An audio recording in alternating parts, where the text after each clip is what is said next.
పల్నాడు జిల్లా Piduguralla town CI రౌడీలా వ్యవహరిస్తున్నారని మండిపడ్డారు వైఎస్ఆర్ కాంగ్రెస్ పార్టీ నాయకుడు బుల్లెట్ మణి. సీఐ వెంకట్రావు దాడి చేయడంతో తన చెయ్యి విరిగిపోయిందని చెబుతున్నాడు బాధితుడు మణి. జగన్మోహన్ రెడ్డి గారి మీద అభిమానంతో ఆయన పుట్టినరోజు నాడు ఫ్లెక్సీ లేపాము. ఇక్కడ పెట్టుకున్న దానికి ఈ నడుగురాల సీఐ గారు అది బాగా మనసులో పెట్టేసుకున్నారు. తర్వాత మా ప్లేస్ లో తెలుగుదేశం బ్యానర్ లేపారు. అది ఎవరో చింపారు.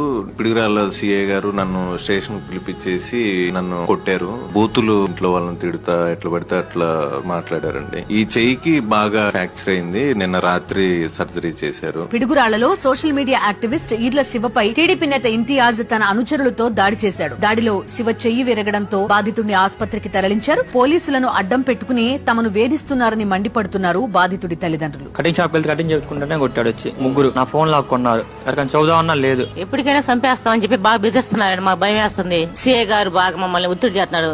మేము పిల్లగాని తీసుకొస్తావా లేదా మిమ్మల్ని ఏమైనా చేయమంటే మా మీద 4 కేసులు పెట్టారు. మా చిన్న అబ్బాయిని తీసుకొని 2 రోజులు పోలీస్ స్టేషన్ లో పెట్టేసి కొట్టారు. నన్ను మా చిన్న అబ్బాయిని ఇద్దరు స్టేషన్ లో పెట్టింది 12 గంటలప్పుడు. ఎస్పీ సీఏ గారు కావాలని నా మీద 3 కేసులు పెట్టించాడు. ఎక్కువ మాట్లాడానుకో ఇక్కడే కొడతా ఇక్కడే చంపేస్తా కాలు చేరదీసి పింఛన్ పెట్టేస్తా ఏంటి నువ్వు మాట్లాడుతున్నా కూడా బూతులుగా తిట్టాడు. నమస్కారం అండి, నా పేరు నూతి అరుంధతి. నేను గుంటూరు జిల్లా పిడుగురాల మండలం నుంచి మాట్లాడుతున్నా. బిజిలి వెంకట్రావు అనే అతను నా భర్త అండి. ఈ బాబుని కిడ్నాప్ చేశారు ఒక రోజు. ఆ రోజు నేను కేసు పెట్టాను. సిఐ గారు కేసు ఫైల్ చేయలేదు. మళ్ళీ మా మమ్మీని నన్ను ఇంట్లో నుంచి బయటికి నెట్టి తాళం వేసి ఆ రోజు కూడా మేము కేసు పెట్టాము. పోలీసులు ఎటువంటి యాక్షన్ తీసుకోలేదు. నేను ఎస్పీ గారి దగ్గర అర్జీ పెట్టాను. డిఎస్పీ గారి దగ్గరికి వెళ్లాను.